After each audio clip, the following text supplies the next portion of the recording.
الحمد لله نحمده ونستعينه ونؤمن به ونتوكل عليه ونعوذ بالله من شرور أنفسنا ومن سيئات أعمالنا من يهده الله فلا مضل له ومن يضلله فلا هادي له ونشهد أن لا إله إلا الله وحده لا شريك له ونشهد أن سيدنا ونبينا وحبيبنا ومولانا محمدا عبده ورسوله الذي أرسله بالحق بشيرا ونذيرا وداعيا إلى الله بإذنه وسراجا منيرا أما بعد أعوذ بالله من الشيطان الرجيم بسم الله الرحمن الرحيم ما كان محمد أبا أحد من رجالكم ولكن رسول الله وخاتم النبيين وكان الله بكل شيء عليما إن الله وملائكته يصلون على النبي يا أيها الذين آمنوا صلوا عليه وسلموا تسليما اللهم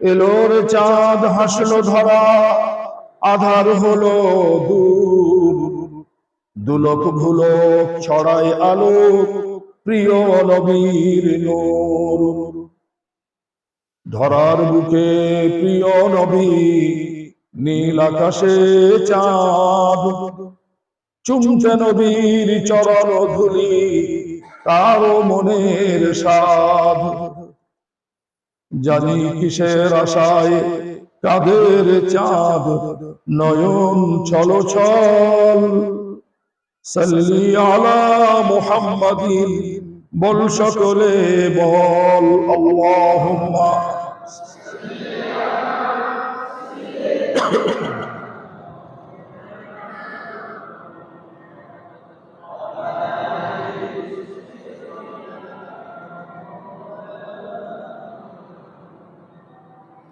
মরুর গুলাল মুহাম্মাদি মোদের প্রিয় নবী ধন্য ভুবন মোদের নবীর চরণ ধুলালভি আরব দেশে জনম নবীর আব্দুল্লাহরই ঘরে সবার সেরা নবী মোদের এলেন সবার পরে মা আমিনার কোলের চাঁদ করে ঝলমল সাল্লি আলা মুহাম্মাদিন বল সকলে বল আল্লাহুম্মা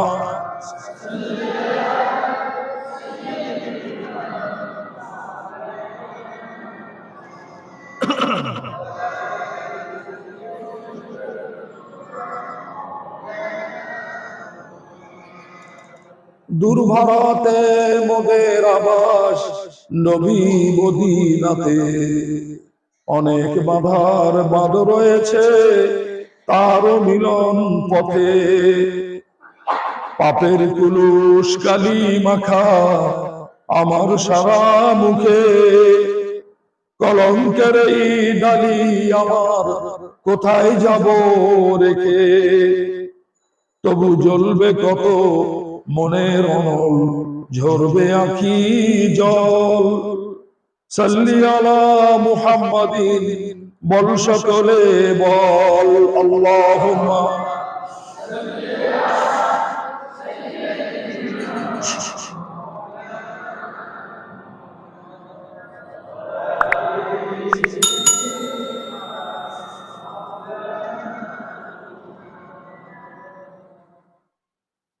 নবীর কাছে চাই যে খোদার, খোদায় মিলন আশা।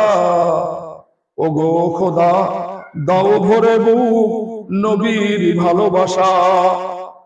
জানি পাপের বোঝা অসীম আমার, তবু দয়ার নাথ পাপীর তরি আছে যে মোর নবীর শাফাত। ও মন অশ্রু জলে ভেসে ভেসে মদিনাতে চল। সাল্লি আলা মুহাম্মাদিন বল সকলে বল আল্লাহুম্মা।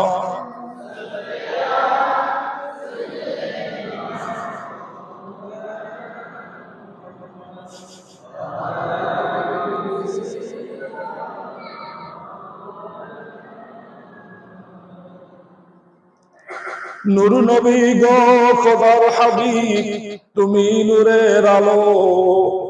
তোমার পথ মতেই চললে ঘুজবে মনের কালো। টুটবে মনের আধার দুয়ার, আসবে মনে বল। সাল্লি আলা মুহাম্মাদিন বল সকলে বল আল্লাহুম্মা।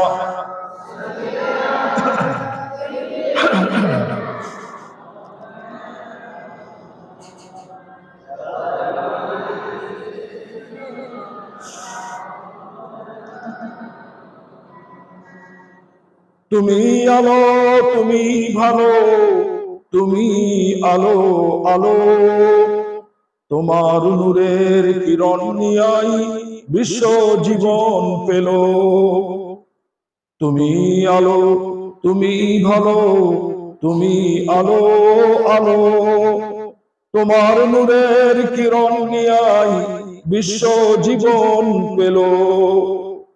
পয়লা প্রথম তুমি শেষ, তুমি তো উজ্জ্বল।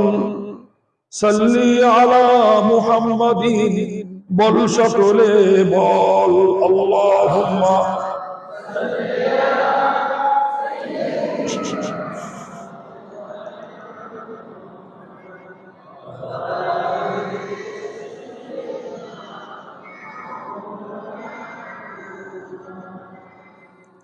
ধন্য যে জন পড়ে দরুদ প্রিয় নবীর নাম। দুই জাহানে পুরে তাহার সকল মনস্কাম। মনের মাঝে ফুটিয়ে নবীর প্রেমের শতদল। সাল্লি আলা মুহাম্মাদিন বল সকলে বল আল্লাহুম্মা।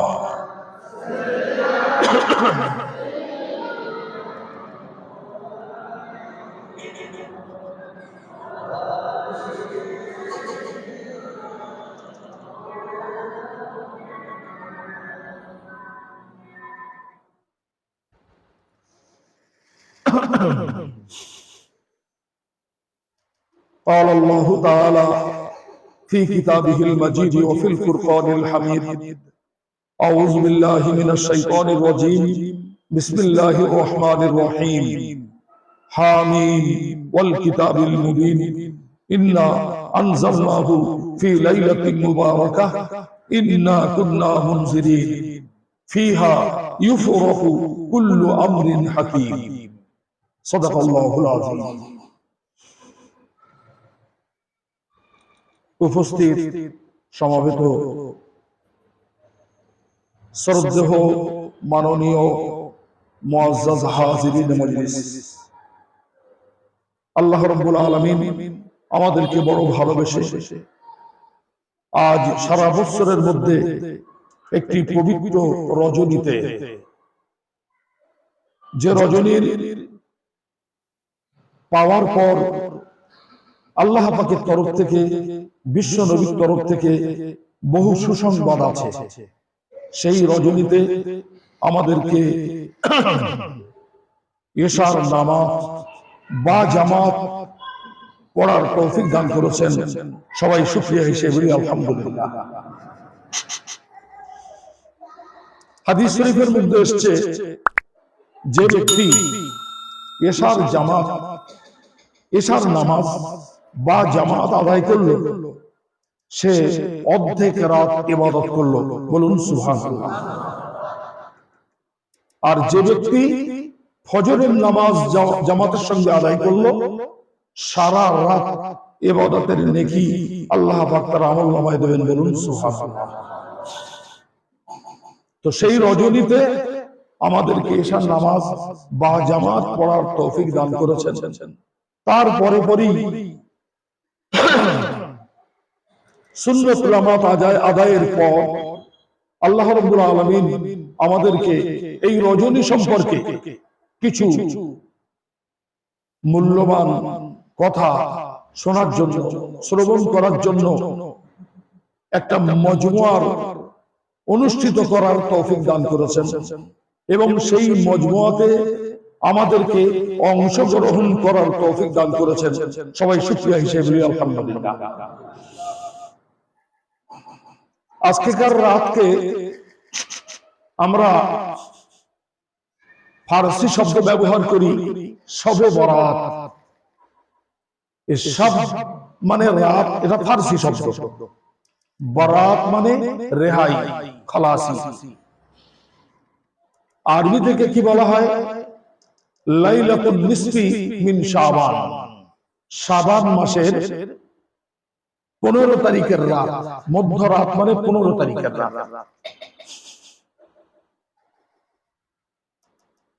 তো এই যে নামকরণ হয়েছে শবে বরাত, এর অর্থ কি সর্বপ্রথম আমরা জেনে নিই।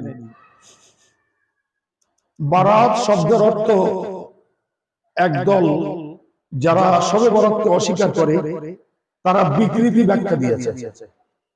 তারা বলছে বারাত শব্দের অর্থ বয়কট করা,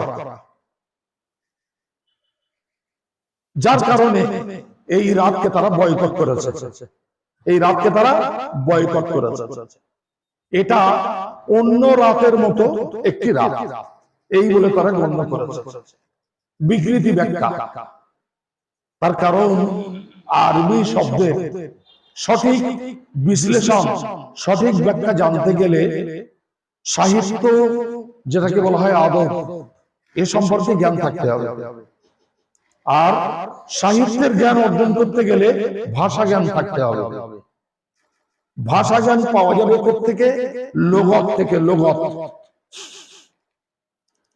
তো আরবি ভাষার তর্জমা যে সমস্ত বিখ্যাত লোগাত আছে, মিসবাহুল লোগাত, আল মুনজিদ, আল মাসাবিহ ইত্যাদি ইত্যাদি, এই সমস্ত বিখ্যাত লোগাতের মধ্যে বারাত শব্দের অর্থ দিয়েছে কোন কাউকে দেনা থেকে মুক্ত করা, যে তোর দেনা দিতে হবে না, মাফ করে দিলাম। বারাতুন আনিল কারাজ, বারাতুন আনিল কারাজ, করজ থেকে তোমাকে মুক্তি দেওয়া হলো। বারাতুন আনিল নার, আগুন থেকে তোমাকে মুক্তি দেওয়া হলো। তো শব্দ ব্যবহার করেছে মিসবাহুল লুগাত আল মুনজিদের মধ্যে বারাত শব্দের অর্থ রেহাই। যেহেতু আল্লাহ রাব্বুল আলামিন তিনি এই রজনীতে অসংখ্য পাপীকে তার পাপ মুক্ত করেন, মাফ করে দেন, ক্ষমা করে দেন, শাস্তি থেকে রেহাই করে দেন, খালাসি দেন, ছেড়ে দেন, যার কারণে এই রাতকে বলা হয় শবে বরাত বা লাইলাতুন নিসফি মিন শাবান, 15 তারিখের রাত বা বরাতের রাত। তো আমরা জেনে নিলাম যে বরাতের মানেটা কি, সহি মানে, সঠিক মানে কি। যে তর্জমা করা হয়েছে এর ব্যাখ্যাতে, এই তর্জমার শব্দের অর্থতে বহু হাদিস সমর্থনকারী আছে, বহু হাদিস সমর্থনকারী আছে। অসংখ্য হাদিস পাকের মধ্যে এসেছে যে আল্লাহ রাব্বুল আলামিন এই রাতে অসংখ্য বান্দাদেরকে, পাপীদেরকে, গুনাহগারকে, জাহান্নামীকে মুক্তি দান করেন, বলুন সুবহানাল্লাহ। কতটা পরিমাণ?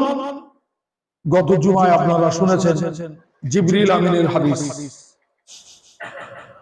যে হাদিসটি হযরত আবু হুরায়রা থেকে বর্ণনা ছিল।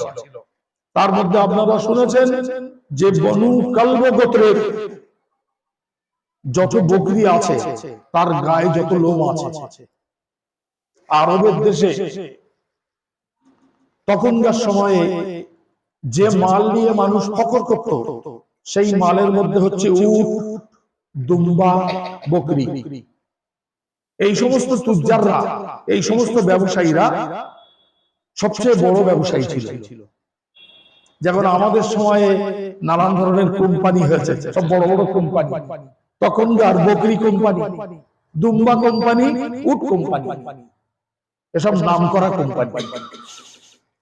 তো বনু কলব গোত্রের বকরির গায়ে যত পশম আছে, বনু কলব গোত্রের বকরি হচ্ছে মক্কার বিখ্যাত গোত্র, যাদের বকরিগুলো অত্যন্ত সুন্দর হৃষ্টপুষ্ট হতো আর তাদের গায়ে অত্যন্ত বেশি পশম হতো।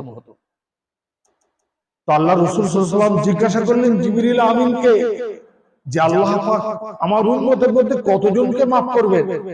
তিনি বললেন বনু কলব গোত্রের যে বকরি তার গায়ে যত লোম আছে তার চেয়েও অসংখ্য ব্যক্তিকে আল্লাহ পাক এই রাতে ক্ষমা করে দেন।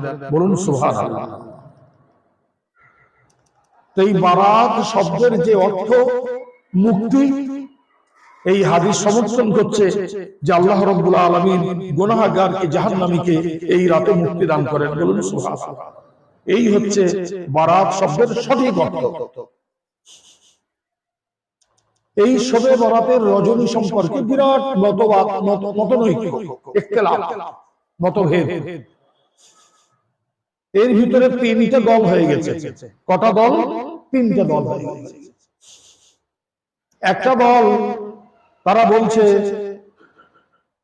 শবে বরাত বলে কিছু নেই, বা এই পবিত্র মুবারকপূর্ণ বরকতপূর্ণ যে রজনী, এই রজনী বলে কোন প্রমাণ হাদিস এবং কোরআনে নেই। একদল বলছে। আরেক দল বলছে যে শবে বরাত সম্পর্কে অত্যন্ত গুরুত্বপূর্ণ সেই গুরুত্বপূর্ণ রাতে যারা শবে বরাত পালনকারী তাদের মধ্যে দুটো দল।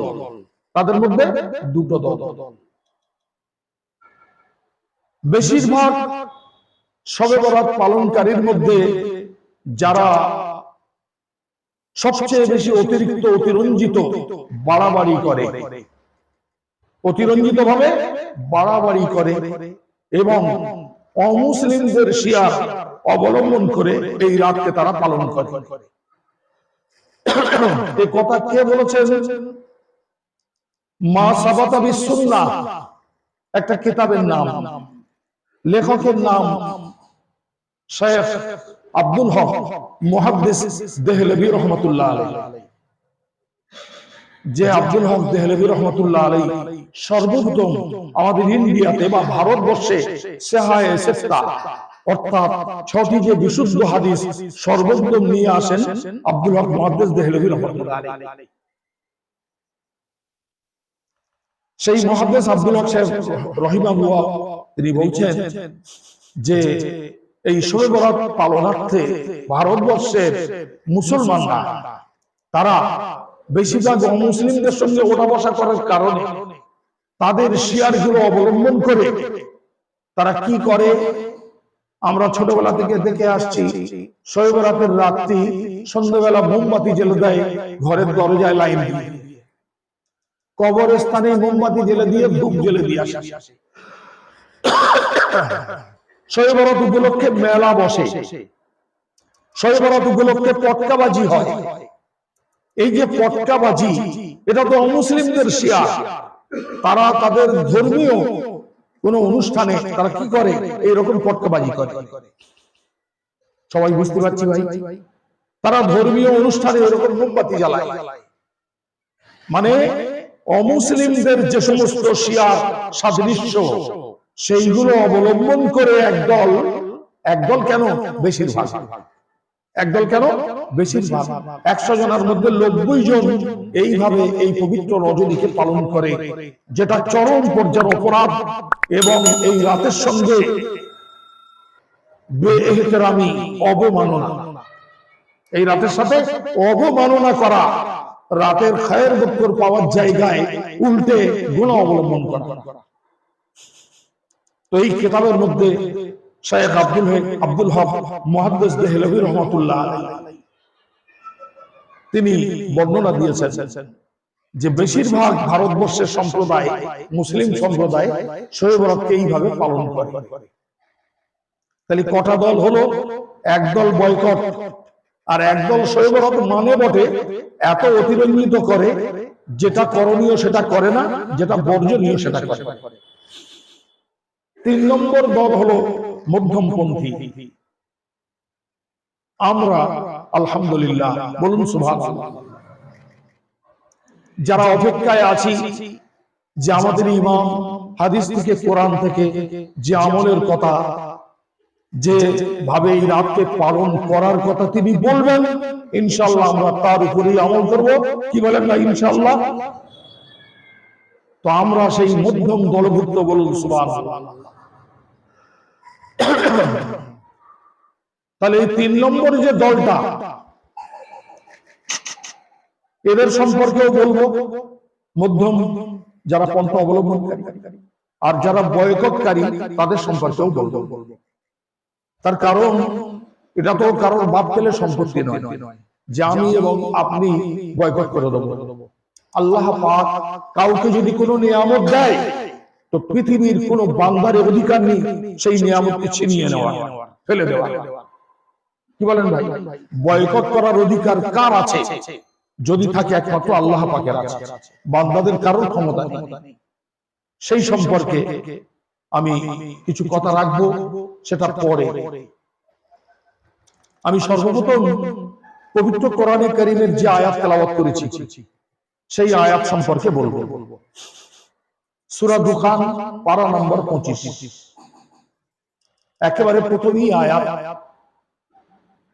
আল্লাহ রাব্বুল আলামিন পবিত্র কোরআনে কারীমকে তিনি বরকতপূর্ণ রাতে অবতীর্ণ করেছেন, বলুন সুবহানাল্লাহ।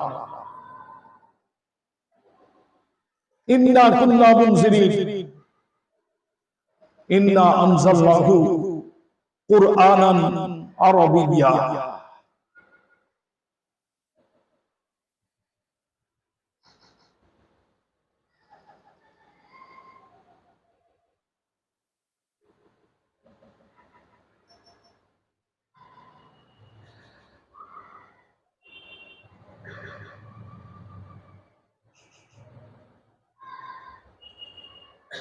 ইন্না আনজালনাহু ফি লাইলাতিন মুবারাকাহ ইন্না কুল্লা মুনজিরিন। আল্লাহ পাক ইরশাদ করছেন, আমি পবিত্র কোরআনে কারীমকে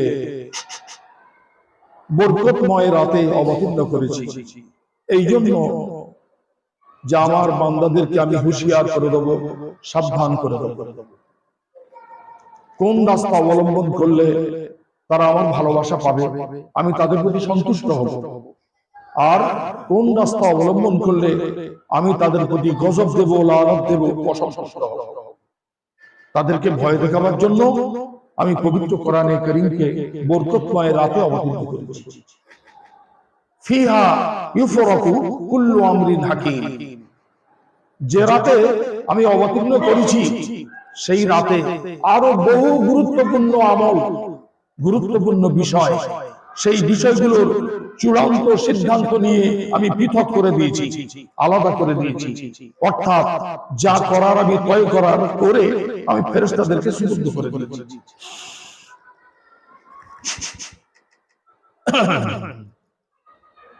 আপনারা নাম শুনেছেন হাকিমুল উম্মত হযরত মাওলানা আশরাফ আলী থানভী রাহমাতুল্লাহ আলাইহি, মুতাকদ্দিমিন বা পূর্বসূরি একজন মহাপণ্ডিত। তিনি আত-তাবলীগ নামক কিতাবের মধ্যে একটি বর্ণনা দিয়েছেন। সেই বর্ণনাটা কি? হযরতে ইকরামা ইবনে আব্বাস রাদিয়াল্লাহু আনহু তিনি পবিত্র কোরআনে কারীমের এই আয়াতের যে ব্যাখ্যা দিয়েছেন, সেই ব্যাখ্যার মধ্যে বলছেন যে এই যে লাইলাতুল মুবারাকা বলতে লাইলাতুন নিসফু মিন শাবান, বলুন সুবহানাল্লাহ। তিনি তাফসীর কারক আর হাওয়ালা দিয়েছেন কার? হযরত ইকরামা ইবনে আব্বাস রাদিয়াল্লাহু আনহু, বিখ্যাত মুফাসসির সাহাবায়ে কেরামের মধ্যে। তো সাহাবায়ে কেরামের মধ্যে হযরত ইকরামা ইবনে আব্বাস রাদিয়াল্লাহু আনহু তিনি এই আয়াতের ব্যাখ্যায় লিখছেন, এই আয়াতের ব্যাখ্যা দিচ্ছেন, যেখানে লাইলাতুন মুবারাকা বলতে, বরকতময় রাত বলতে, লাইলাতুন নিসফু মিন শাবান, লাইলাতুন নিসফি মিন শাবান, শাবান মাসের 15 তারিখের রজনী, বলুন সুবহানাল্লাহ। তিনি তার কারণ বলেছেন যে আল্লাহ রাব্বুল আলামিন পবিত্র কোরআনে কারীমকে যে নাযিল করেছেন, এক জায়গায় বলছেন শাহরু রমাদান আল্লাযী উনজিলা ফীহিল কুরআন, আমি পবিত্র কোরআনে কারীমকে রমজান মাসে অবতীর্ণ করেছি, বলুন সুবহানাল্লাহ। আর এক জায়গায় তিনি বলছেন ইন্না আনজালনাহু ফি লাইলাতিল কদর, আমি পবিত্র কোরআনে কারীমকে কদরের রাতে নাযিল করেছি। আর কদরের রাত সংঘটিত হয় পবিত্র রমজান মাসে। এই দুটো আয়াতের মধ্যে তো সামঞ্জস্য আছে, একদম স্পষ্ট যে আল্লাহ পাক বলছেন আমি পবিত্র রমজান মাসে কোরআনে পাক অবতীর্ণ করেছি, আর লাইলাতুল কদরের রাতে আমি পবিত্র কোরআনে পাক অবতীর্ণ করেছি। তাহলে এই দুটো রাতে আল্লাহ রাব্বুল আলামিন যে পবিত্র কোরআনে কারীম নাযিল করেছেন, এই জগতে যে পাঠিয়েছেন, এই দুটো আয়াত হচ্ছে তার প্রমাণ। আর লাইলাতুন মুবারাকা বলতে আল্লাহ রাব্বুল আলামিন যে ফিহা ইফরাকু কুল্লু আমরিন হাকিম, যে রাতে আল্লাহ পাক অত্যন্ত গুরুত্বপূর্ণ বিষয়গুলো সিদ্ধান্ত দিয়ে ফেরেশতাদেরকে সুপুর্দ করে দেন, সে রাতটা হচ্ছে লাইলাতুন নিসফু মিন শাবান, 15 তারিখের যে রাত এবং রজনী শাবান মাসে। তো এই তাফসীর দ্বারা ইঙ্গিত পাওয়া যায়, স্পষ্ট নয়, এই একজন মুফাসসিরের মত। কোরআনে পাকের তাফসীরের মধ্যে বহু মুফাসসির আছে, তার মধ্যে একজন মুফাসসিরের মত, সেই মত অনুযায়ী এই আয়াত দ্বারা ইঙ্গিত মেলে।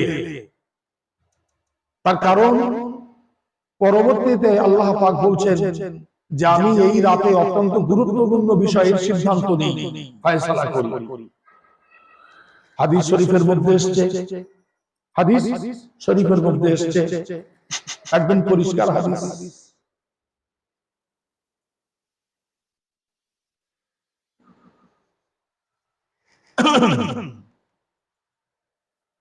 وقال عليه الصلاة والسلام في هذه الليلة يعني ليلة النصف من شعبان أن يكتب كل مولود بني آدم في هذه السنة وفيها أن يكتب كل هالك من بني آدم في هذه السنة وفيها ترفع أعمالهم وفيها تنزل أرزاقهم إلى آخر الحديث।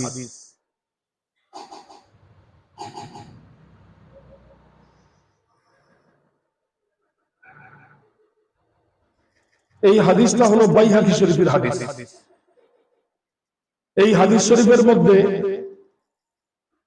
বিশ্বনবী রাহমাতুল্লিল আলামিন সাল্লাল্লাহু আলাইহি ওয়াসাল্লাম ইরশাদ করেছেন যে যখন শাবান মাসের মধ্যরাত আসে, লাইলাতুন নিসফি মিন শাবান অর্থাৎ মধ্যরাত, তো আল্লাহ রাব্বুল আলামিন সেই রাতে বনি আদমের মধ্যে আগামী বছর কারা জন্ম নেবে, কারা ভূমিষ্ঠ হবে, এই দুনিয়ায় আসবে এবং আগামী বছর কাদের মৃত্যু হবে, তার সিদ্ধান্ত নিয়ে নেন, বলুন সুবহানাল্লাহ। সেই সাথে সাথে পুরো এক বছরের বান্দার যে আমল ইলা রাব্বিল আলামিন আল্লাহ পাক তার দরবারে উঠিয়ে নেন, বলুন সুবহানাল্লাহ। এবং এই রাতে আল্লাহ রাব্বুল আলামিন রিজকের ফয়সালা করেন, কার রুজি বাড়ানো হবে, কার কমিয়ে দেওয়া হবে। তো এই হাদিস পাক দ্বারা স্পষ্ট যে বিশেষ বিশেষ যে আমরে মুহকাম বা গুরুত্বপূর্ণ বিষয় আল্লাহ পাক যে রাতে সিদ্ধান্ত নেন, আয়াতের মধ্যে তার তরজমার সঙ্গে এই হাদিস পাকের মিল আছে। সেই কারণে অনেকজন বলেছেন, অনেক মুফাসসির বলেছেন, বিশেষ করে হযরত ইকরামা ইবনে আব্বাস রাদিয়াল্লাহু আনহু যে তাফসীর, সেই তাফসীরের মধ্যে তিনি যে ইঙ্গিত করেছেন, হযরত মাওলানা আশরাফ আলী থানভী রাহমাতুল্লাহ আলাইহি তার কিতাবের মধ্যে এই বর্ণনা দিয়েছেন। বলুন সুবহানাল্লাহ।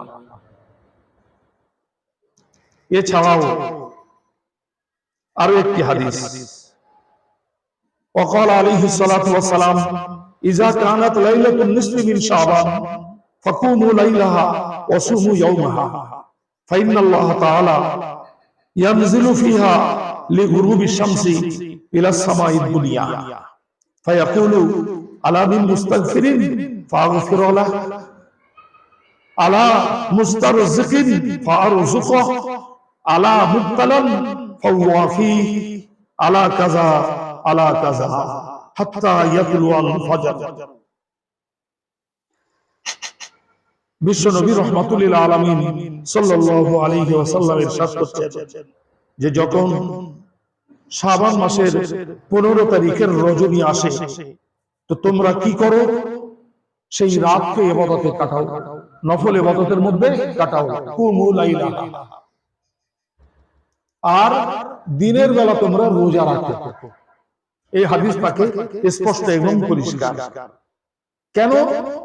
ফাইনাল্লাহ তাআলা ইয়ানজিলু ফিহা লিগুরুবি শামসি ইলাস সামাইদ দুনিয়া, এই কারণে যে এই রাতে স্বয়ং আল্লাহ পাক বান্দাদের দিকে বিশেষ তাওয়াজ্জু দেওয়ার জন্য আসমানে আউয়াল থেকে আওয়াজ দেন, আসমানে আউয়াল থেকে আওয়াজ দেন, অর্থাৎ আমাদের মাথার উপরে যে আসমান, সেই আসমান থেকে বিশেষভাবে এই রাতে আওয়াজ দেন। বলুন সুবহানাল্লাহ। একটা সম্প্রদায় কি বলে জানেন? বলছে আল্লাহ রাব্বুল আলামিন তিনি আসমান থেকে যে নিদা দেন, আওয়াজ দেন, এটা তো প্রতি রাতে, এটা তো প্রতি রাতে। অতএব শবে বরাত বলে তার পৃথক ফজিলত কি হলো? কিরকম হাদিস বুঝেছে? আল্লাহ রাব্বুল আলামিন প্রতিদিন বান্দাদের দিকে যে তাওয়াজ্জু দেন, খাস তাওয়াজ্জু প্রতি রাতে, প্রতি রজনীতে, সেটা নিসফুল লাইল। সহিহ হাদিসের মধ্যে এসেছে নিসফুল লাইল, অর্থাৎ মধ্যরাতের পর, মধ্যরাতের পর আল্লাহ পাকের তরফ থেকে আসমানে আউয়াল থেকে নিদা দেওয়া হয়, আওয়াজ দেওয়া হয়। আর বরাতের রাতে এই হাদিসে স্পষ্ট গুরুবি শামসে, সূর্য অস্ত যাওয়ার সাথে সাথে, সূর্য অস্ত যাওয়ার সাথে সাথে শুরু হয়, থাকে কতক্ষণ পর্যন্ত? হাত্তা ইয়াতলুয়াল ফজর, অর্থাৎ সুবহে সাদেক পর্যন্ত। সবাই বুঝতে পেরেছি ভাই? তারা এই কথাই বলতে যাচ্ছে যে আল্লাহ পাকের তাওয়াজ্জু তো প্রতিদিন হয়, প্রতি রজনী, সেটা হয় প্রতি রজনীতে নিসফুল লাইল, মধ্যরাতে, যে সময় আল্লাহর সব বান্দারা পুরো নিশুচি হয়ে যায়, আল্লাহ জিকিরকারী কেউ থাকে না। আল্লাহ রাব্বুল আলামিন সেই সময় দেখে যে আমার প্রেমিক বান্দা কে আছে, নিসফুল লাইল, মধ্যরাত থেকে আল্লাহ পাকের তরফ থেকে আওয়াজ দেওয়া হয়, কে আছো আমার কাছে ক্ষমা প্রার্থী, আমি তাকে ক্ষমা করে দেব। তখন তো আমরা নিদ্রায় মগ্ন, সেই সময় আল্লাহ পাকের তরফ থেকে আওয়াজ আসে। আর বরাতের রাতে যেটা হয়, এই হাদিস পাকে স্পষ্ট ইলা গুরুবিশ শামস, অর্থাৎ সূর্য অস্ত যাওয়ার পর থেকে নিয়ে স্টার্ট হয়ে যায়। আল্লাহ পাক তার বান্দাদের দিকে বিশেষ দৃষ্টি আকর্ষণ করেন এবং আসমানে আউয়াল থেকে আওয়াজ দেন। কি আওয়াজ? হাল মিন মুস্তাগফিরিন ফাগফির লাহ। তোমাদের মধ্যে এমন কেউ আছো পাপী, আমার কাছে ক্ষমা প্রার্থনা করবে, আমি তাদেরকে মাফ করে দেব, ক্ষমা করে দেব? আছো তোমাদের মধ্যে কেউ? আল্লাহ পাকের তরফ থেকে আওয়াজ চলছে আসমানে আউয়াল। তোমাদের মধ্যে কোন ব্যক্তি আছো যে আমার কাছে রুজি চাইবে, আমি তার মন ভরে রুজি দেব? বলুন সুবহানাল্লাহ। আলা মুবতালান ফাহুয়া ফীহি, তোমাদের মধ্যে কেউ আছো বিপদগ্রস্ত, মুসিবতগ্রস্ত, যে আমার কাছে মুসিবত থেকে মুক্তি চাইবে, আমি তার মুসিবত থেকে বিপদ থেকে মুক্তি দেব।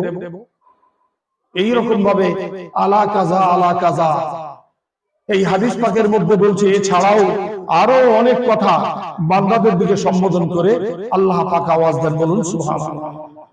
হাত্তা ইয়াতলু আল ফজর, কখন পর্যন্ত? ফজরের ওয়াক্ত পর্যন্ত, সুবহে সাদিক পর্যন্ত। এই হাদিস পাকের যে অর্থ, আগে যে হাদিস পাক বললাম দুটোর অর্থ হযরত ইকরামা ইবনে আব্বাস রাদিয়াল্লাহু আনহু তাফসীরের সঙ্গে মেলে। সেই হিসেবে শবে বরাতের গুরুত্ব আরো বেড়ে যায় পবিত্র কোরআন কারীমের এই আয়াতের ইঙ্গিত পাওয়ার কারণে। এই রজনীর গুরুত্ব আরো বেড়ে যায়। সেই কারণে আমরা কি করব? এই রাতকে মধ্যম পন্থা অবলম্বন করে পালন করব ইনশাআল্লাহ। আমাদের মধ্যে কি করণীয় এই রাতে আর কি বর্জনীয় আমি পরে বলছি। তার পূর্বে আমি কয়েকজন মহাপণ্ডিতের বর্ণনা উদ্ধৃত করে আপনাদেরকে শোনাবো।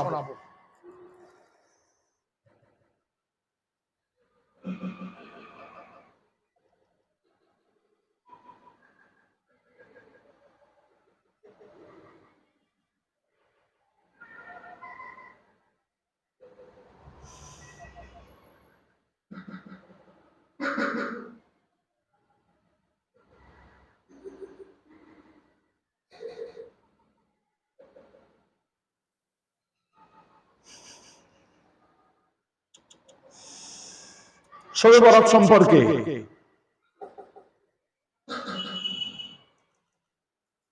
প্রসিদ্ধ শেখ নাসিরউদ্দিন আলবানী রাহিমাহুল্লাহ, বিখ্যাত মুহাদ্দিস, এবং একটা সম্প্রদায় সেই মুহাদ্দিস সাহেবকে ফলো করে চলে।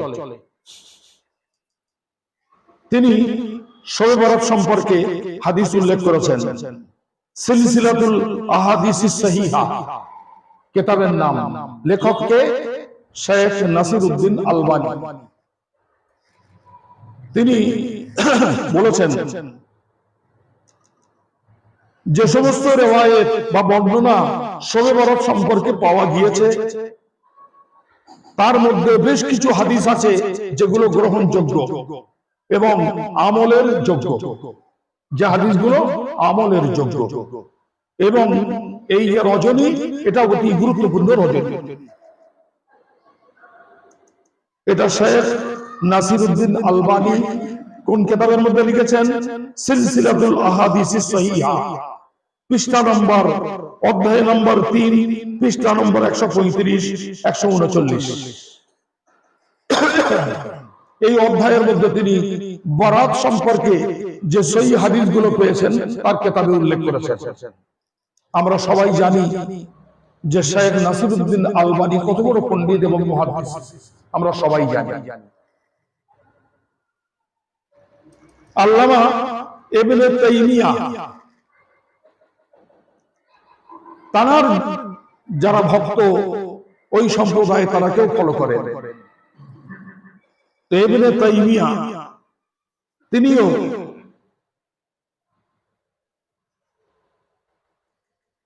তুহফাতুল আহওয়াজ কিতাবের মধ্যে লিখেছেন। আল্লামা তাইমিয়া বলছেন যে শবে বরাত সম্পর্কে যে হাদিসগুলো পাওয়া গিয়েছে, বলছে হাসান পর্যায়ের সহিহ হাদিস, আমলের যোগ্য এবং গ্রহণযোগ্য। ঠিক তদ্রূপ ভাবে আল্লামা আব্দুর রহমান মুবারকপুরী, যিনি সুনানে তিরমিজি শরীফের ভাষ্যকর অর্থাৎ শারেহ, ব্যাখ্যা দিয়েছেন। সুনানে তিরমিজি সেটার মধ্যে একটি অন্যতম কিতাব। সেই কিতাবের মধ্যে তিনি উল্লেখ করেছেন, সেই কিতাবের নাম কি? তুহফাতুল আহওয়াজ, অধ্যায় নম্বর 2, পৃষ্ঠা নম্বর 53, লাইলাতুল বারাতের হাদিসকে আমলযোগ্য প্রমাণিত করেন। তো এই সমস্ত পণ্ডিতগণ যাদেরকে অনুসরণ করে যারা শবে বরাতকে বলছে অস্বীকারী, আমি তাদেরই ইমাম ধরেই আলোচনা করলাম। তারাই বলছেন যে রাত অত্যন্ত গুরুত্বপূর্ণ রাত, এবং এ সম্পর্কে যে হাদিস আমাদের কাছে এসেছে সে হাদিস আমলের যোগ্য, অর্থাৎ তার উপরে আমল করা যাবে।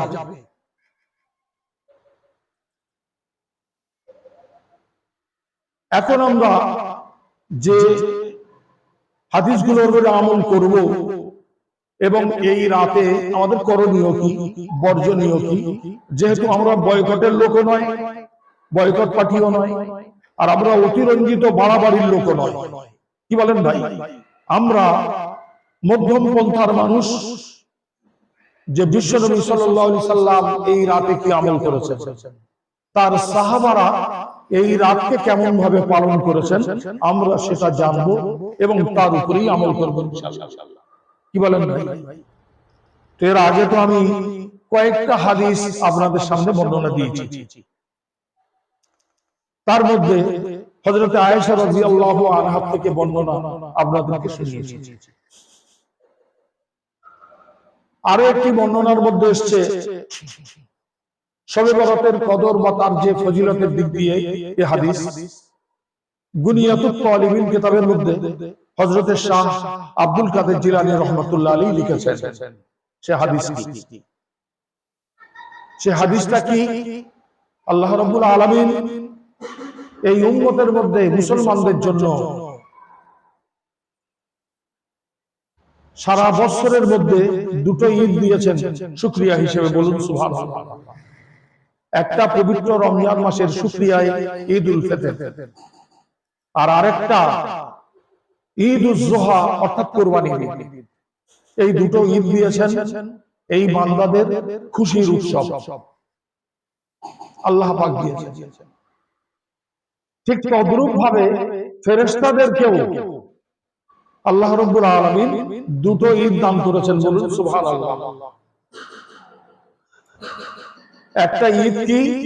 শবে কদর। শবে কদরের যে রজনী, ফেরেশতাদের ঈদের রাত, ফেরেশতাদের ঈদের রাত। আর একটা হচ্ছে লাইলাতুন নিসফি মিন শাবান, 15 তারিখের যে রজনী, সেই রজনী হচ্ছে দ্বিতীয় ঈদের রাত, বলুন সুবহানাল্লাহ। এখন প্রশ্ন হলো, মুসলমানদের যে ঈদ, এই ঈদটা তো দিনের বেলা হয়, ঈদটা তো দিনের বেলা হয়, ফেরেশতাদের ঈদ রাতের বেলা কেন? ফেরেশতাদের ঈদ রাতের বেলা কেন? এটাও তো জানতে হবে।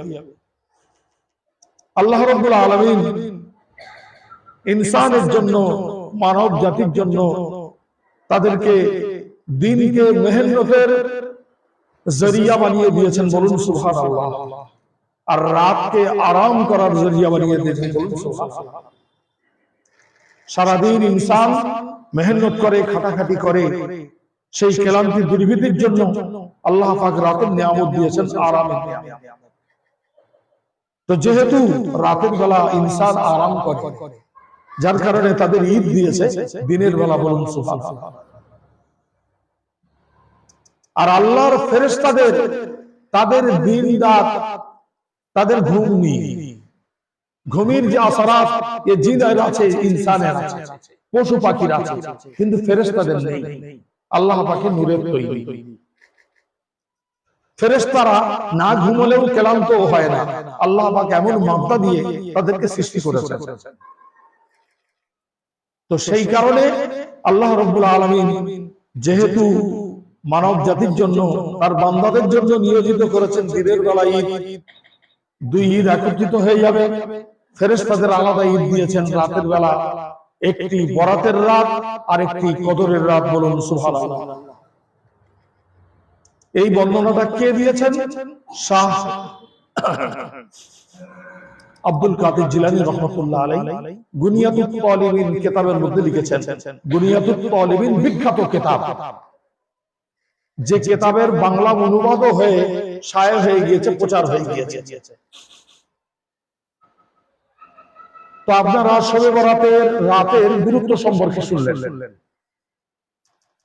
এই রাতে করণীয় কি?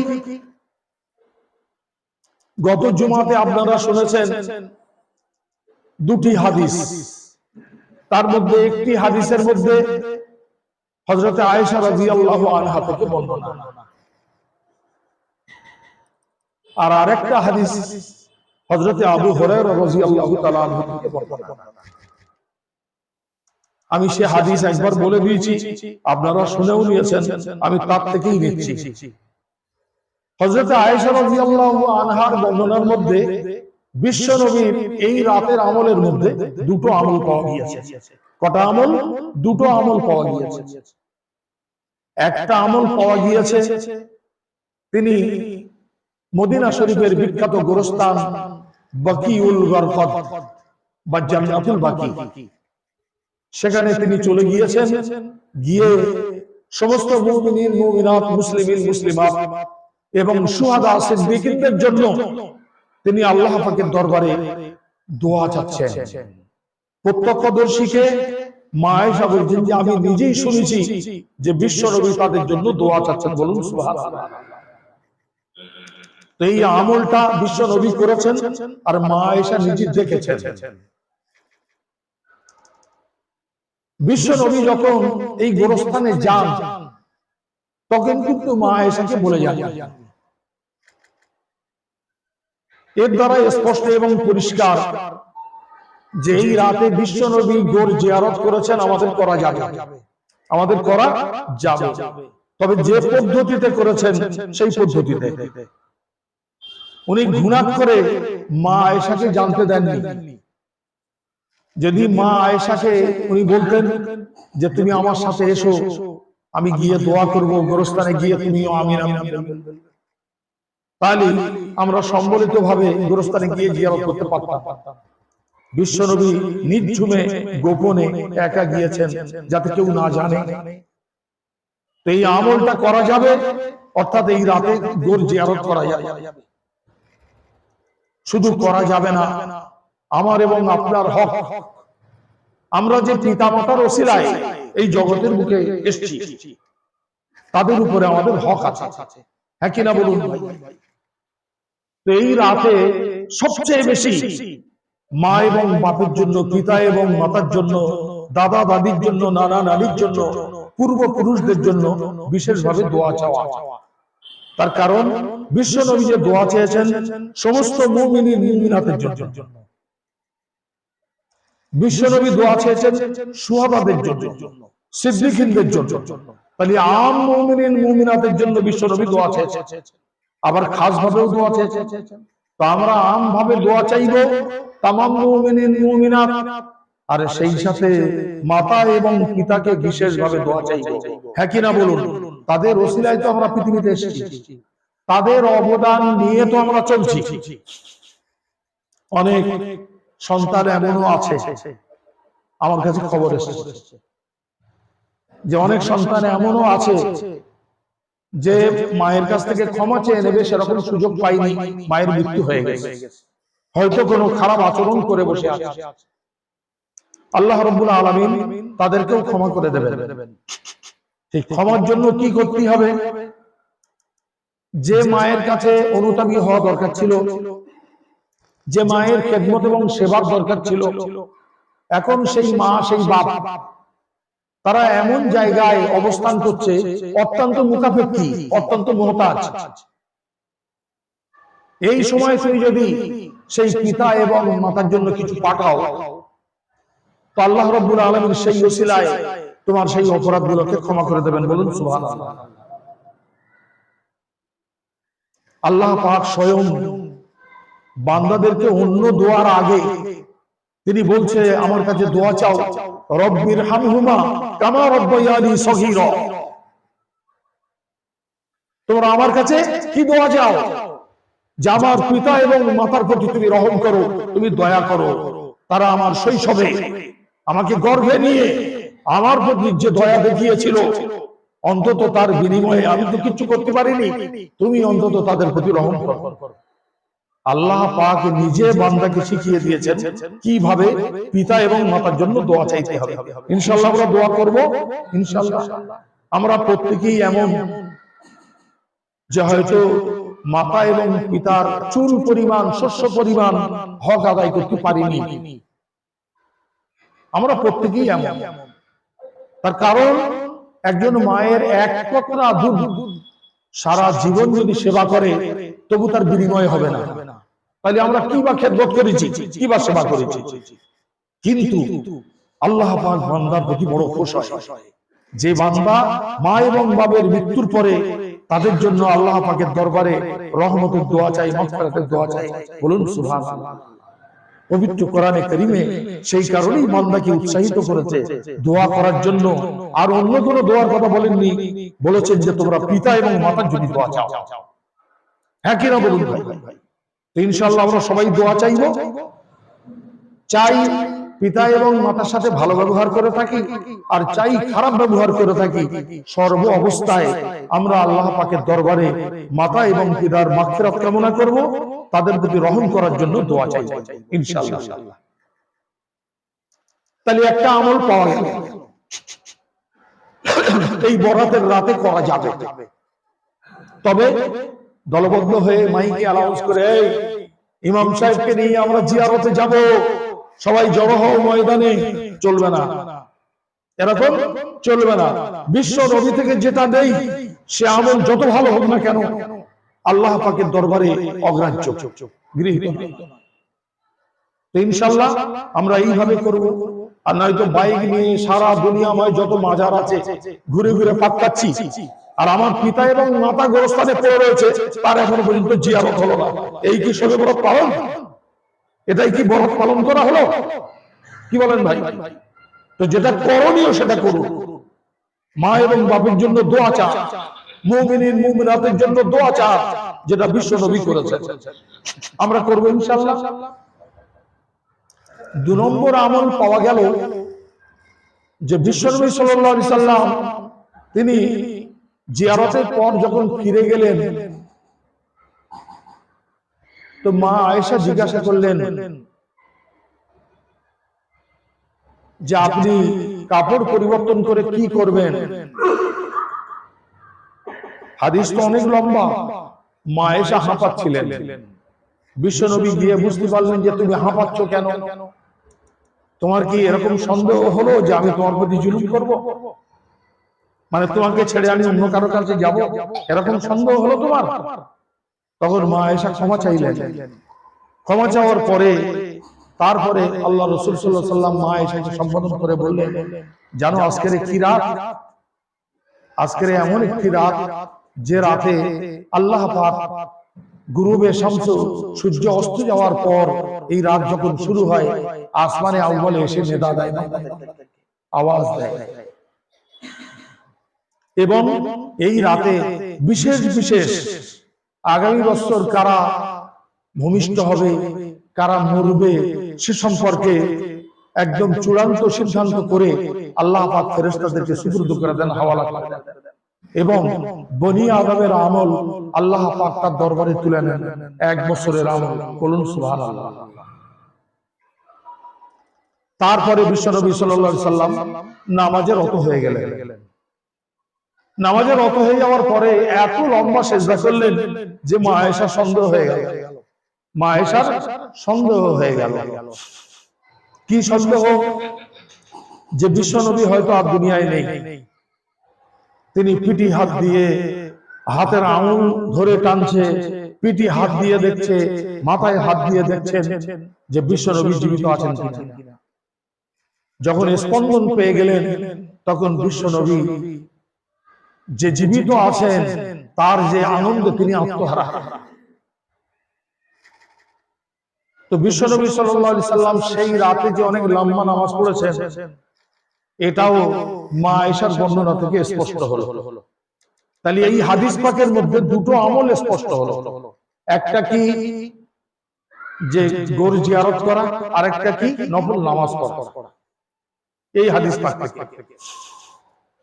আর গত জুমাতে আমি যে হযরত আবু হুরায়রা রাদিয়াল্লাহু তাআলা আনহুর বর্ণনা আপনাদেরকে শুনিয়েছি, যে বিশ্বনবী সাল্লাল্লাহু আলাইহি ওয়াসাল্লাম নিজেই ইরশাদ করেছেন যে জিবরিল আমিন আমার কাছে এসেছিলেন এই রাতে, এসে আমাকে বললেন যে আপনি মাথা তুলুন। আমি মাথা তুললাম, উপরের দিকে তাকিয়ে দেখলাম যে আল্লাহ রাব্বুল আলামিন জান্নাতের 8টা দরজা খুলে আমার সামনে তার দৃশ্য হাজির করে দিয়েছেন। বলুন সুবহানাল্লাহ। এক একটা দরজা থেকে এক একটা ইবাদতকারীর নাম নিয়ে সুসংবাদ দেওয়া হচ্ছে। কোরআন থেকে আওয়াজ আসছে যে রুকুকারী তার জন্য সুসংবাদ, যে সেজদাকারী তার জন্য সুসংবাদ, যে জিকিরকারী তার জন্য সুসংবাদ, যে পবিত্র কোরআন তেলাওয়াতকারী তার জন্য সুসংবাদ, যে মুসিবতগ্রস্ত তার জন্য সুসংবাদ, যে হাজাতমন্দ তার জন্য সুসংবাদ, সমস্ত মুসলিমাদের জন্য সুসংবাদ, যে আমার কাছে মাগফিরাত কামনা করে তার জন্য সুসংবাদ, ইত্যাদি ইত্যাদি। এই হাদিস পাক দ্বারা এই রাতে আরো কিছু আমল করা যাবে।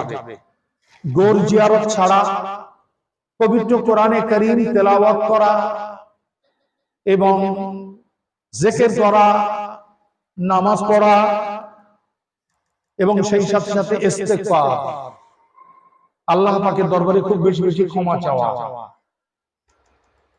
মুসিবত থেকে উদ্ধারের জন্য দোয়া চাওয়া, পেরেশানি মুক্তির জন্য দোয়া চাওয়া, রিস্কের ব্যাপারে আমাদের পাপের কারণে, আমাদের গুনার কারণে রিস্কের মতো যে নিয়ামত আমাদের থেকে তুলে নিয়েছেন আল্লাহ পাক, এই রাতে খুব বেশি রোনাজারি করে নিজের পাপের প্রতি অনুতাপী হয়ে রুজির দরজাকে খুলে দেওয়ার জন্য আল্লাহ পাকের দরবারে প্রার্থনা করা, বারবার তার কাছে দাবি দেওয়া চাওয়া।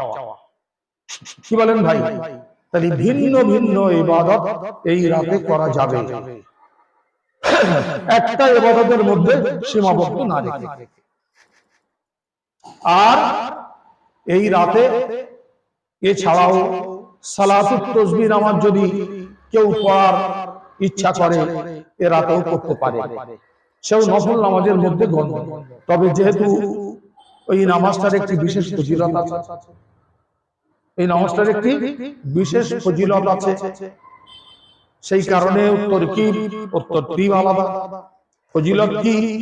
হাদিস শরীফের মধ্যে এসেছে যে বিশ্বনবী সাল্লাল্লাহু আলাইহি ওয়াসাল্লাম তার চাচা হযরত আব্বাসকে বললেন যে আপনি এই নামাজটা যদি প্রতিদিন পারেন পড়বেন, যদি তা না হয় সপ্তাহে অন্তত পড়বেন একবার, যদি তাই না হয় মাসে একবার পড়বেন, যদি তা না হয় অন্তত বছরে একবার পড়বেন। তো অন্তত আমরা এই পবিত্র রজনী 1 বছর পর এসেছে আমাদের কাছে, আমরা সারা বছরের মধ্যে যারা পড়তে পারিনি তাদের জন্য একটা সুবর্ণ সুযোগ। এমনকি এই হাদিসের মধ্যে এসেছে যে অন্তত যদি বছরে নাও পারো জীবনে একবার পড়ে নিও। তা আমাদের জীবন কখন আছে আর কখন নেই আমরা জানবো কি করে? কি বলেন ভাই? কখন থাকবে আর কখন থাকবে না আমরা কি করে জানবো? অতএব সেই সালাতুত তাসবিহ নামাজকে আমরা এই রাতে পড়ার জন্য চেষ্টা করব ইনশাআল্লাহ। এই নামাজের ফজিলত কি? হাদিস পাকের মধ্যে যে হাদিসে এই নামাজের কথা এসেছে তার ফজিলত সম্পর্কে বর্ণনা দেওয়া হয়েছে যে সগীরা গুনাহ এবং কবিরা গুনাহ, জাহেরা গুনাহ এবং বাতিনা গুনাহ আল্লাহ রাব্বুল আলামিন এই নামাজের বদৌলতে তার সারা জীবনের গুনাহকে maaf করে দেন। বলুন সুবহানাল্লাহ। তবে কবিরা গুনাহ মাফির জন্য আল্লাহ পাকের দরবারে সেই রকম ধরনের কান্নাকাটি করে অনুতাপী হতে হবে, তবে আল্লাহ পাক maaf করে দেবেন। শুধু জাহর করে নামাজটা পড়লে তো হবে না, অত্যন্ত একাগ্র চিত্তে আল্লাহ পাকের দিকে মুতাওয়াজ্জিহ হয়ে তবে করতে হবে ইনশাআল্লাহ। সালাতুত তাসবিহ নামাজের নিয়মটা একবার জেনে নিন কেমন ভাবে আমরা করব। প্রথমে আল্লাহু আকবার বলে তাকবীরে তাহরিমা বাঁধব, তাকবীরে তাহরিমা বাঁধার পরে সানা পড়ব। সানা পড়ার পরে এই তাসবিহটা আমরা 15 বার করব। কতবার? 15 বার। সুবহানাল্লাহি আলহামদুলিল্লাহি ওয়া লা ইলাহা ইল্লাল্লাহু আল্লাহু আকবার 15 বার পড়ার পরে আউযু বিল্লাহি মিনাশ শাইতানির রাজীম বিসমিল্লাহির রহমানির রহিম পড়ে আলহামদু শরীফ পড়ব। তার সঙ্গে একটা সূরা মেলাবো। মেলাবার পরে রুকুই যাওয়ার আগে, কেরাত শেষ করার পর রুকুই যাওয়ার আগে 10 বার পড়ব সুবহানাল্লাহি আলহামদুলিল্লাহি ওয়া লা ইলাহা ইল্লাল্লাহু আল্লাহু আকবার। অর্থাৎ দাঁড়ানো অবস্থায় এটা আমাদের 25 বার হবে। কতবার? কিয়াম অবস্থায় হবে 25 বার। তারপরে আমরা আল্লাহু আকবার বলে রুকুতে যাব। রুকুতে যাওয়ার পরে সুবহান রাব্বিয়াল আযীম, সুবহান রাব্বিয়াল আযীম, সুবহান রাব্বিয়াল আযীম, এটা আমরা পড়ব। এটা পড়ার পরে কি করব? তারপরে 10 বার এই তাসবিহটা পড়ব। কতবার হলো? 25 আর 10 এ 35। পড়ার পরে আমরা রুকু থেকে উঠব, সামি আল্লাহু লিমান হামিদা রব্বানা লাকাল হামদ। এইটা পড়ার পর 10 বার পড়ব তাসবিহটা। কতবার হলো? 45 বার। তারপরে আল্লাহু আকবার বলে আমরা সিজদায় চলে যাব।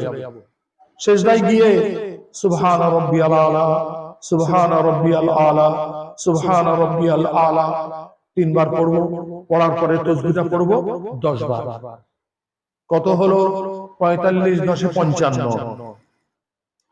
সিজদা থেকে, প্রথম সিজদা থেকে উঠব, জলসা, ওই বৈঠকে বসে পড়ব 10 বার। কত হলো? 55 10 এ 65। পড়ার পরে আমরা দ্বিতীয় সিজদায় যাব। দ্বিতীয় সিজদায় গিয়ে প্রথম সিজদার তাসবিহ পড়ব সুবহান রাব্বিয়াল আলা, এটা পড়ার পরে পড়ব 10 বার। হয়ে যাবে 75 বার। কতবার হবে? 75 বার। এই সিজদা, লাস্ট সিজদা পর্যন্ত এক রাকাতের হয়ে যাবে 75 বার। এই রকম ভাবে আমরা 2 রাকাত করে 4 রাকাত নামাজ পড়ব, মাঝখানে বৈঠক হবে। যেমন 4 রাকাত নামাজের বৈঠক হয়, আত্তাহিয়াত পড়ে আমরা উঠি তৃতীয় রাকাতের জন্য, এইভাবে নিয়ত করা হবে 4 রাকাতের একসাথে। এবং এই নামাজটা 2 রাকাত করে পড়লে হবে না, একসঙ্গে 4 রাকাত, মাঝখানে বৈঠক হবে 2 রাকাত করে। এইভাবে আমরা যদি প্রত্যেক রাকাতে পড়ি তাহলে 4 রাকাতে মোট হবে 300 বার তাসবিহ। কতবার? 300 বার। এমন ভাবে পড়তে হবে যে এত একাগ্র চিত্তে, এইরকম মসজিদে এসে দল বেঁধে নয়। মসজিদে দল বেঁধে এই রজনীতে সাহাবায়ে কেরামদের থেকে কোনো আমল নেই, যেহেতু এটা নফল আমল। মসজিদ হচ্ছে ফরজের জায়গা। কিসের জায়গা? এটা ফরজের জায়গা।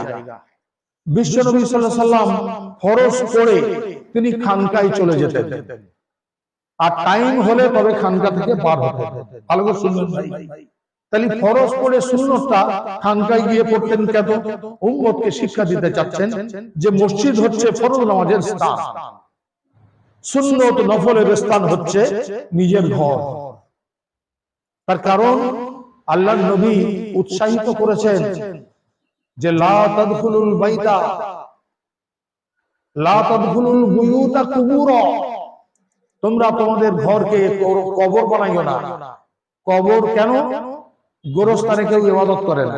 গোরস্থানে কেউ ইবাদত করে? তাহলে ঘরকে এরকম গোরস্থান বানাইও না। ঘরে কিছু ইবাদত করো, নয়তো তো গোরস্থান হয়ে যাবে। ঘর তো গোরস্থান হয়ে যাবে। সবাই বুঝেছেন ভাই হাদিস? এই হাদিস পাকের মধ্যে যা এসেছে নফল ইবাদতের জন্য, একবার দল বেঁধে দলবদ্ধ হয়ে আমরা যে করি, এটা সাহাবায়ে কেরামের আমলের সঙ্গে মিল নেই, বিশ্ব নবীর আমলের সঙ্গে মিল নেই। এতে লাভ কত, ক্ষতি কত, তাও জেনে নেন। এতে লাভের থেকে ক্ষতির সংখ্যা বেশি। কি ক্ষতির সংখ্যা? প্রত্যেকটা নফল আমল বান্দা যখন করবে, এটা হচ্ছে বান্দার সঙ্গে আল্লাহ পাকের প্রাইভেট সম্পর্ক। বান্দার সঙ্গে আল্লাহ পাকের প্রাইভেট সম্পর্ক। প্রাইভেট বিষয়টা লোকচক্ষুর মাঝখানে হয় কি বলেন ভাই? তাহলে সে প্রাইভেট থাকে না, সেটা আর প্রাইভেট থাকে না। আল্লাহ পাকের দরবারে বান্দার প্রাইভেট আমলটা সবচেয়ে বেশি পছন্দনীয়। বান্দার সবচেয়ে বেশি পছন্দনীয়। কয়েকদিন আগে আপনারা হাদিস শুনেছেন, এই কয়েকদিন আগে আপনারা হাদিস শুনেছেন যে জানাবাতের গোসল অর্থাৎ যাদের উপরে রাতে গোসল ফরজ হয়ে যায়, একমাত্র সে জানে আর আল্লাহ পাক জানে। হ্যাঁ কিনা বলুন ভাই? কারোর গোসল ফরজ হয়ে গেলি সকালবেলা উঠে বাড়িওয়ালাদেরকে শোনায়, দেখো আজকের রাতে কিন্তু আমার গোসল ফরজ হয়ে গেছে, শোনায় কি? সে গোপনে চেষ্টা করে কেউ যাতে না জানতে পারে, কেউ যাতে না জানতে পারে যে আমার উপরে গোসল ফরজ হয়েছে। অথচ আল্লাহর ভয় রেখে যে মানুষ তো জানতে পারলো না, আমি যদি মিস করি আল্লাহ পাক তো ছাড়বে না, আল্লাহ পাক তো ছাড়বে না। এই আমলটা হচ্ছে প্রাইভেট আমল। তো প্রাইভেট আমল করতে গেলে আল্লাহর খৌফে করতে হবে, আল্লাহর ভয়ে করতে হবে, তবে সেই আমল আল্লাহ পাকের দরবারে প্রাইভেট থাকবে, কবুল হবে। হ্যাঁ কিনা বলুন ভাই? সবাই ভালো করে বুঝবেন, ভুল ব্যাখ্যা নেবেন না, আর বাইরে গিয়ে সমালোচনাও করবেন না। আমি যেটা বলছি আমার ব্যক্তিগত মন গড়া কোনো কথা নয়, সবাই ভালো করে বুঝবেন। নফল ইবাদত হলো প্রাইভেট ইবাদত। প্রাইভেট ইবাদতের জন্য আমরা যখন মানে লোকচক্ষুর বিচখানে এসে সেই আমলটা করব, শয়তান ওয়াসওয়াসা দেবে, শয়তান ওয়াসওয়াসা দেবে, তোর আমলটা কিন্তু লোকেরা দেখছে, খুব ভালো বলছে, জানিস, প্রশংসা করছে। বলে হ্যাঁ, বরাতের রাতে একজন নামাজ পড়তে দেখেছি, সত্যি নামাজের মতো নামাজ, সত্যি নামাজের মতো। সে তো শুনে একদম খুশ যে তারই হয়ে গেছে, সৈবরাত পেয়ে গেছি, কিন্তু কিচ্ছু পাইনি, মারুম। তার আমলটা মানুষ দেখেছে আর তাতে খুশ হয়ে গেছে, আল্লাহর জন্য গেল কোথায়? প্রাইভেট থাকলো কোথায়? তো সেই কারণে এই সালাতুত তাসবিহ নামাজ এই একেবারে একাগ্র চিত্তে প্রাইভেট ভাবে যদি আমরা আদায় না করি, করতে পারবো না। 15 জায়গায় 16 হয়ে যাবে, নয় 14 হবে, 10 জায়গায় 9 হবে, নয় 11 হয়ে যাবে। কি বলেন ভাই? এই সালাতুত তাসবিহ নামাজকে অত্যন্ত একাগ্র চিত্তে গোপনে আড়াল জায়গায়, যে জায়গায় কোনো বিশৃঙ্খলার আওয়াজ যাবে না, কারোর আওয়াজে আমার যে ভঙ্গিমা পরিবর্তন হবে না,